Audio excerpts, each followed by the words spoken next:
जय श्री राम, जय श्री महाकाल। साप्ताहिक मार्केट अपडेट में एक बार फिर आप सबका बहुत बहुत स्वागत है। और भाई साहब, वीकेंड होते से ही फिर डोनाल्ड ट्रंप ने कुछ ना कुछ तो भाई को करना ही है, और उसने कर भी दिया। टैरिफ्स लगाने की बात कर दी है इंडिया के ऊपर, और 100%।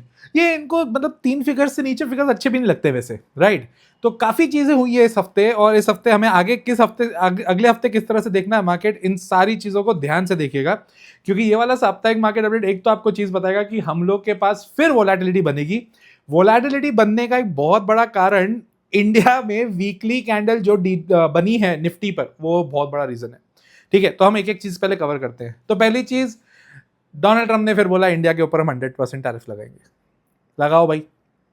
इसके अलावा अगर अमेरिका की बात करूं तो अमेरिका में जो जॉब मार्केट का डेटा आया है वो इस तरह का है कि वो मार्केट के लिए फेवरेबल भी हो सकता है। मतलब एक जगह इंडिया के ऊपर टैरिफ लगाने की बात चल रही है, दूसरी जगह मार्केट थोड़ा बेटर होते हुए दिख रहा है। एक तो ये चीज है। स्ट्रेट ऑफ हॉर्मुज नहीं खुलेगा, नहीं खुलेगा बोल रहा है। ईरान ने बोला है हम स्ट्रेट ऑफ हॉर्मुज नहीं खोल रहे। जब तक यूएस बिहेव नहीं करेगा तब तक हम स्ट्रेट ऑफ हॉर्मुज नहीं खोलेंगे। ठीक है, ऐसा ईरान ने कहा है। और जिस हिसाब से मार्केट चल भी रहा है, देखो अगेन, ये मैंने आपको पहले भी कहा है, एक बार वापस कह रहा हूं, ये सारी चीजें उसके ऊपर डिपेंड करेगी कि क्रूड कैसे बिहेव कर रहा है। अगर क्रूड कल नीचे खुलता है तो ये वाली बातों का इतना कोई मायना नहीं है। अगर क्रूड ऊपर जाता है तो यस, वहां पे फिर टेंशन बढ़ेंगे। अगर क्रूड ऊपर जाता है तो आगे ना पीछे जाके फिर इन्फ्लेशन का खतरा आएगा, और अगर इन्फ्लेशन का खतरा आया तो अमेरिका में प्राइस रेट कट जो है, फेडरल रेट कट हो सकते हैं। वो हमारे लिए देखना एक बहुत इंपॉर्टेंट मैटर हो जाएगा। क्योंकि अगर अमेरिका रेट कट करता है तो गोल्ड और सिल्वर के प्राइसेस बढ़ेंगे, जो कि 1,40,000 से पलट चुका है। ये वही एक्सपेक्टेशन से चल रहा है। आपको लग रहा होगा गोल्ड की डिमांड मार्केट में बहुत बढ़, कुछ नहीं हुआ है भाई, कुछ नहीं हुआ है।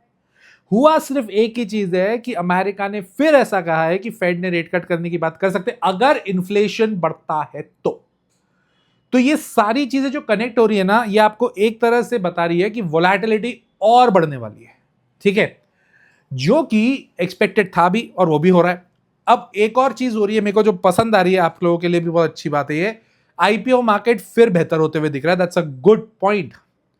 आईपीओ मार्केट में अभी दूत ट्रांसमिशन का आईपीओ आ रहा है। उसके अलावा शिप रॉकेट आ रहा है, मोलबी और डायग्नोस्टिक आ रहा है, और मिल्की मिस्ट। ये सारे के सारे आईपीओ थोड़े से बेहतर दिख रहे हैं क्योंकि सब जगह कुछ ना कुछ पॉजिटिव दिख रहा है। मैं उसके ऊपर डिटेल वीडियो डाल ही रहा हूं, रील के नाम पे डाल रहा हूं, शॉर्ट्स के हिसाब से डाल रहा हूं। आप उसको प्लीज देखिए, अपना डिसीजन अपने हिसाब से लीजिएगा। एनालिसिस मैंने उसमें आपको अच्छे से दे दिया है। रही बात, इस हफ्ते टाटा मोटर्स के रिजल्ट्स भी आने वाले हैं, तो टाटा मोटर्स के ऊपर थोड़ी सी नजर बनाए रखना, क्योंकि टाटा मोटर्स एक अच्छे रिजल्ट आते हुए दिख रहे हैं। उम्मीद ये है, जरूरी नहीं है वो हो, क्योंकि हमेशा एक चीज हुई है कि जब मार्केट से हम एक्सपेक्ट कर रहे हैं, उसने अभी पिछले 2-3 महीने में एक्सपेक्टेशन को उल्टा ही किया है। थोड़ा ध्यान रखिएगा।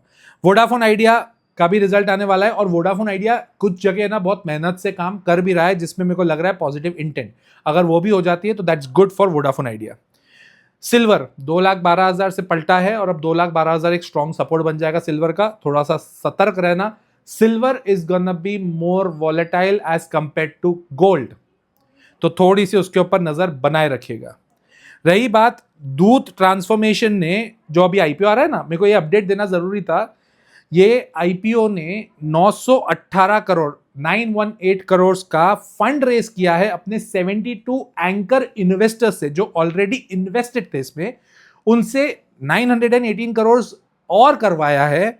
उसके बाद में फिर आईपीओ लेके आ रहा है 3067 करोड़ का।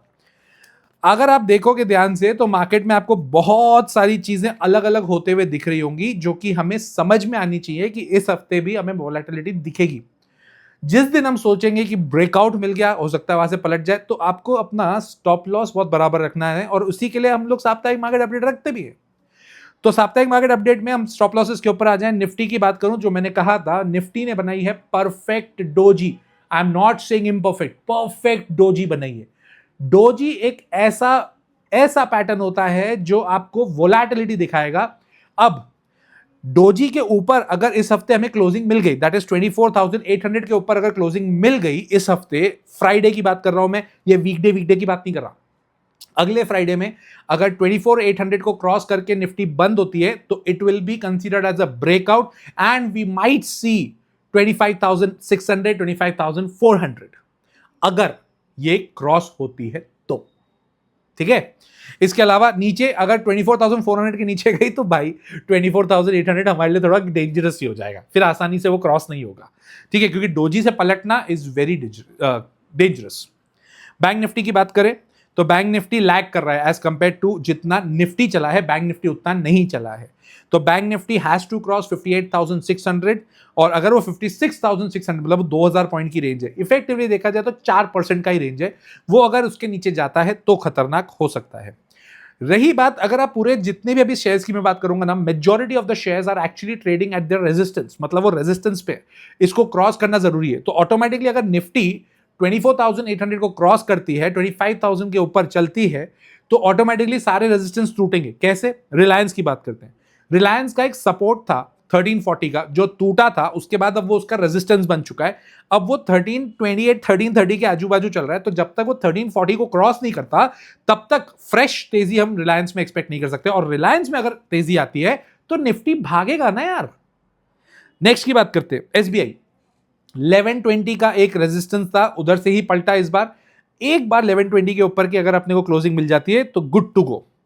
एचडीएफसी बैंक गिर रहा है, 720 फाइनल सपोर्ट है, 4 बार वहां पे सपोर्ट ले चुका है। अगर वो टूट गया तो दिक्कत आएगी एचडीएफसी बैंक में, तो बी केयरफुल। टीसीएस 2600 का रेजिस्टेंस है, अगर वो क्रॉस करके जाता है तो मजा आएगा, अदरवाइज टीसीएस भी ओके ओके लग रहा है।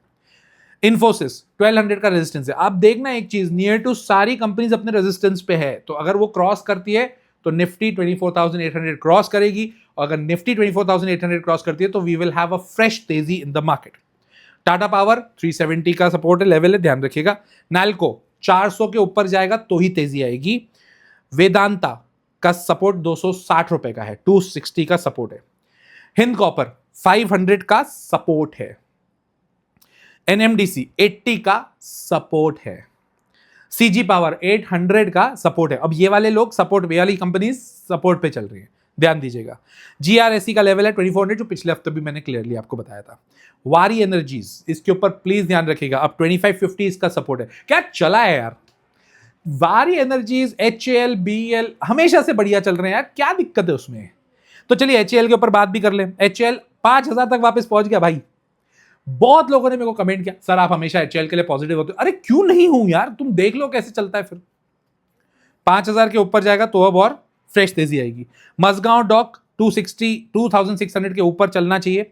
बीएल अब 380 का सपोर्ट है, चल चुका है, बढ़िया चल रहा है, कोई दिक्कत की बात है नहीं। सीडीएसएल, जब मैं पहले भी कह रहा था कि 1420 को क्रॉस करके जाएगा अब तभी फ्रेश तेजी आएगी। रेलवेज पहले भी इग्नोर्ड थे, आज भी इग्नोर्ड है, अगले हफ्ते भी मेरे को इग्नोर्ड ही दिख रहे, कुछ न्यूज नहीं है यार। आईआरएफसी के ऊपर, रेलवे सेक्टर के ऊपर मैंने और वीडियोस डाले हैं अपने यूट्यूब चैनल पे, आप उसको देखिए प्लीज, समझो यार। ठीक है, आईआरईडीए 117 का सपोर्ट है। आरईसी हैज टू क्रॉस 390 तो वो जाके नई तेजी आएगी, और पीएफसी का सपोर्ट है 400 का। ऑल इन ऑल अगर आप देखोगे, हाँ बीएससी का भी सपोर्ट आ जाएगा 3350, वो पलट चुका है। बीएससी इतनी आसानी से अब तेजी होते हुए दिख नहीं रही है। ऑल इन ऑल अगर आप देखोगे मार्केट में वोलेटिलिटी आपको बहुत दिखेगी, न्यूज फ्लो बहुत ज्यादा है यार, बहुत ज्यादा है। मतलब आप सोचो कि कभी मैं खरीदने जाऊं, अगर खरीद रहे हो तो फिर पेशेंस उतना रखना कि आपको लॉन्ग टर्म के लिए वेट करना पड़ेगा। एकदम से सोचोगे कि बस मेरे को मजा आ जाएगा, नहीं होगा। थोड़ा सा सतर्क रहना, मार्केट है, अगर लेवल्स क्रॉस करते हैं तो वो गड़बड़ हो सकती है। आपको लेवल्स पे अपने ध्यान देना है, न्यूज के फ्लो के ऊपर ध्यान देना है। बहुत ज्यादा न्यूज के ऊपर रिएक्ट करते हुए मार्केट मेरे को नहीं दिख रहा है, बट वोलेटिलिटी जरूर रहेगी, ध्यान रखिएगा। अगले हफ्ते फिर मिलता हूं मैं साप्ताहिक मार्केट अपडेट में। टिल देन, जय श्री राम, जय श्री महाकाल।